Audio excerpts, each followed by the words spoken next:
At the end of the 1990s, the world of FPS games began to change. Just a few years earlier, action was all that mattered. Intense gunfights, fast-paced gameplay, and virtually zero interest in storytelling. Doom, Quake, Duke Nukem. These games ruled the industry, but no one questioned whether they could have deeper narratives. Everything changed though when developers started to realize that 3D environments offered more than just chaotic shootouts. The first major step in this direction was Half-Life in 1998. The game not only allowed players to shoot enemies, but also immersed them in a story that unfolded seamlessly without traditional cutscenes. 2 years later, Remedy Entertainment decided to push the concept even further and create something truly unique. After multiple delays, the world finally saw Max Payne in 2001, a game that forever changed the way storytelling was perceived in shooters. Max Payne was not a typical shooter. It was something more, a crime story delivered in an incredibly atmospheric way. The blend of neo-noir and dark, comic book-inspired aesthetics gave the game an unmistakable character.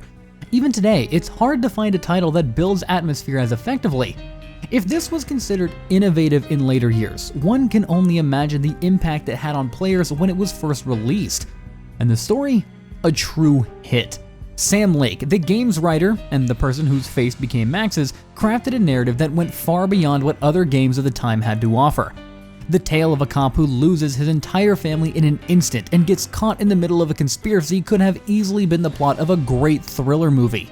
The storytelling was unconventional. Rather than following a linear path, players experienced events in a fragmented order. Right from the start, it was clear that Max was at a breaking point in his life.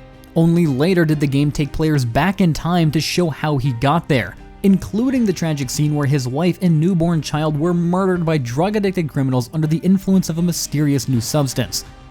The way this story was presented made Max Payne one of the most significant games of its era, and although many years have passed, its impact on the industry is still evident. New York was plunged into chaos by Valkyr, a dangerous drug that turned people into mindless killing machines. Max Payne, a cop dedicated to taking down the dealers behind this deadly substance, finally uncovered a lead that could change the course of the investigation. A meeting in the tunnels of the New York subway was supposed to be a breakthrough, but it turned out to be a trap. His friend and partner, Alex Balder, was killed. For Max, this was the last straw. He has already lost his family, and now another close person is taken from him. There's no more room for following the law. He becomes a lone avenger, hunted by both the police and the gangs he has declared war on. His only goal is to destroy the organization responsible for Valkyr and deliver justice in his own way. Max's story could have been just another cliché straight out of a cheap American crime novel, but the way it was presented made the game stand out from other shooters. The developers were fully aware of the technological limitations of the time, and rather than attempting costly cutscenes, they opted for something entirely different. Most of the story was told through dark, comic book style narration, filled with raw, expressive illustrations and atmospheric monologues. This style not only gave the game a unique identity, but also perfectly complemented the noir aesthetic, adding depth and a timeless quality to the story. Moreover, Max Payne was filled with little details and nuances that made its world feel more alive and strangely surreal. Players could interact with their surroundings, watch TV, use vending machines, even check prices on cash registers. These weren't just cosmetic additions. Many contained ironic humor and pop culture references that further enriched the experience. Max's world wasn't just a reflection of reality. It had a dreamlike, almost unreal quality.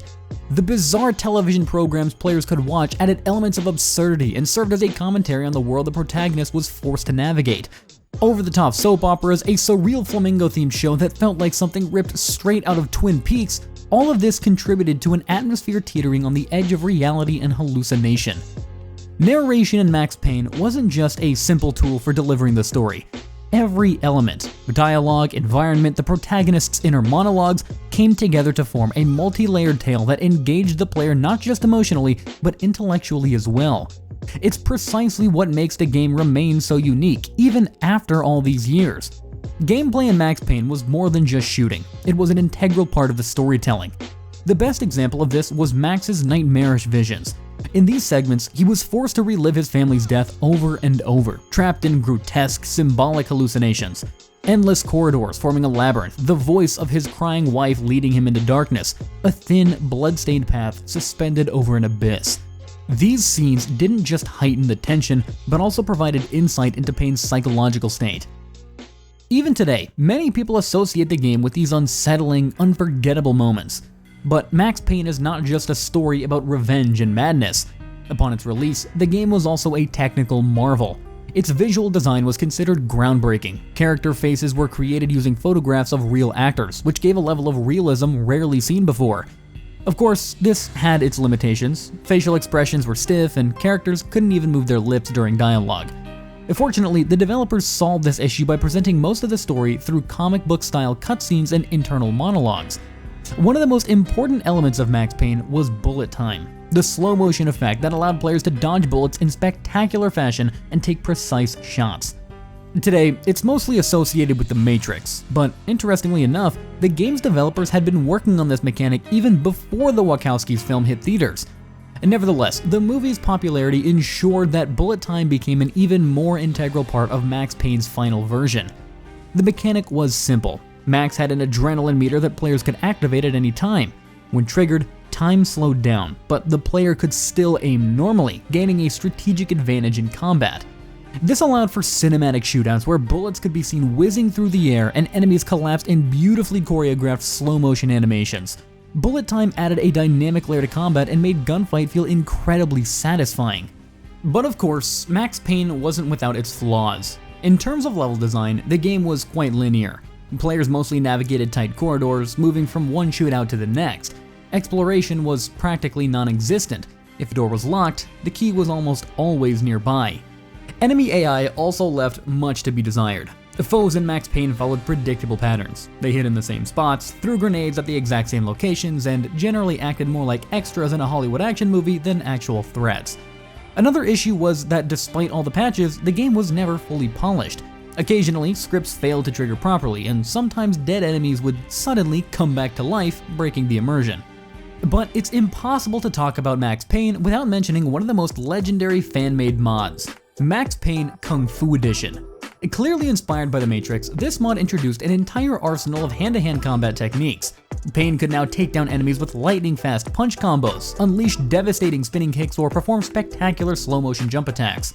What's more, the longer players relied on these techniques, the more their skills evolved, unlocking new moves and special abilities at higher levels. Of course, hand-to-hand combat wasn't the most practical way to survive in a game where enemies were more than happy to unload their firearms at you, but it was undeniably fun. In this case, even using cheat codes felt justifiable, just to fully enjoy the spectacle of intense kung fu battles without worrying about limited ammo. After all, who wouldn't want to see a martial arts master wreaking havoc on the streets of New York? Ultimately, Max Payne is a game that every fan of classic shooters should know. It serves as a bridge between the old school era of FPS games and a more narrative-driven approach to action titles. On one hand, it introduced an innovative way of storytelling. On the other, it features what is now a somewhat dated bullet time mechanic in a tightly structured corridor-based level design reminiscent of late 90s game development. Yet, despite these archaic elements, Max Payne remains a game worth revisiting, both as an important piece of gaming history and as an experience that still delivers pure, unfiltered fun.